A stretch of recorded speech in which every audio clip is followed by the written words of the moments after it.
Well, good morning. It's time for another UT Health Austin segment this morning. I'm joined by Dr. Guzman. He's a doctor of sports medicine at UT Health Austin. Good morning, Dr. Guzman. How you doing? I'm good. Good morning to you and everyone else. Well, thanks for joining us today. We wanted to talk about getting back to fitness and exercising outdoors or at the gym as we sort of switch back to normalcy, or more so here. How would you recommend that a person who maybe been inactive start getting back into exercising? Yeah, absolutely. Great question.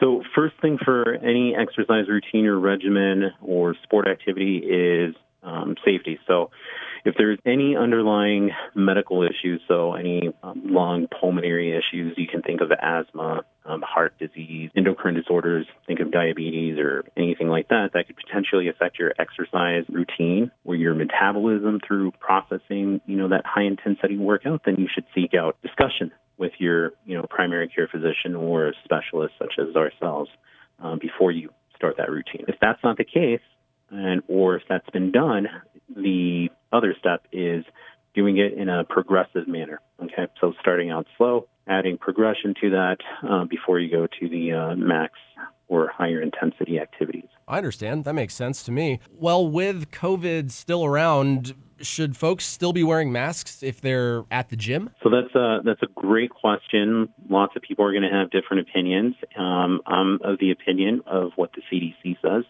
Centers for Disease and Control and Prevention.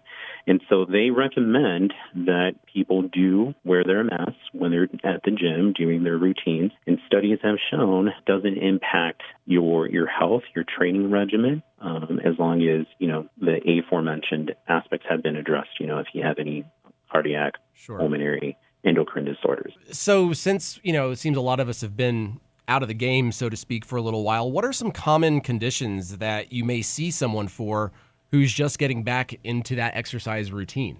Yeah, so most common and what we've been seeing are lots of muscle strains, tendon strains, ligament sprains, so, twisted ankles, just joints, bad knees, that people saying, it's not really that you have bad knees. Typically the muscles around the joints are just fatiguing much quicker than you remember them because of that increased inactivity time. And so now that you're trying to go back to that regimen, your mind thinks, hey, I'm good to go like I was previously, but your body is not at that same level. And so typically we have a lot of these mild strains and sprains and things that can be taken care of by patients themselves. And of course, if anything persists or is impairing their function, they're always encouraged to, speak with their medical provider or come and see us.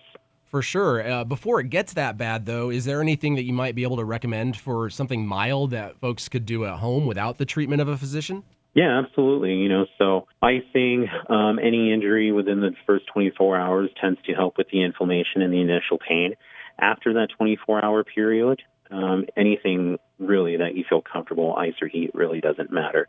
There's lots of discussion as to which one is better, but evidence hasn't been demonstrated one way or the other outside of that initial 24 hours.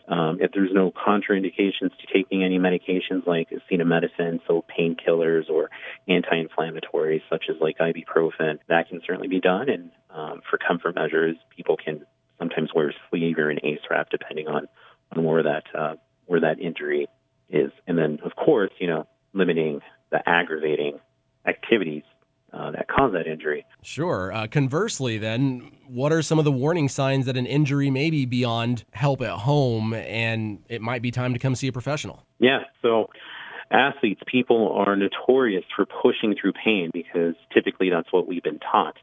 To some extent, that's fine. But if you're grinding your teeth, if you're biting down on your teeth, if you're on the verge of tears or you're holding back tears or, you're crying, while you're doing an activity, that's certainly an indication to come and see us. Or if you have any loss of function, so, if we're talking about an ankle sprain, and it's causing you to limp and that's persisting, and it's not going away or the pain is getting worse, then again, that would be something that you would want to get checked out sooner than later. Do you have any different recommendations for younger student athletes versus older folks, adults who are getting back into sport? No. So if anything, I would say for the younger student athletes to be even more cautious because, again, typically what I've seen is that age difference just tends to come with a sensation of being invulnerable. Right. And so there's no difference in them proceeding in that progressive fashion that I talked about, starting out slow and then adding more intense activity until you're at that higher output or high intense max output as the adults are. It really is no difference because muscle tissue is muscle tissue, body tissue is body tissue, and so they might be adept at bouncing back a little bit sooner than our adult population, but the overall recommendation is still the same. Well, thanks, Dr. Guzman. I think this is some pretty sound, solid advice. Dr. Guzman, MD of Sports Medicine at UT Health Austin. Give him the phone number. Give him the ways to get in touch with UT Health Austin, Doc. Yeah, absolutely. It's been a pleasure. Phone number that can be reached is 1-833-882-2737, or you can go to our website, uthealthaustin.org.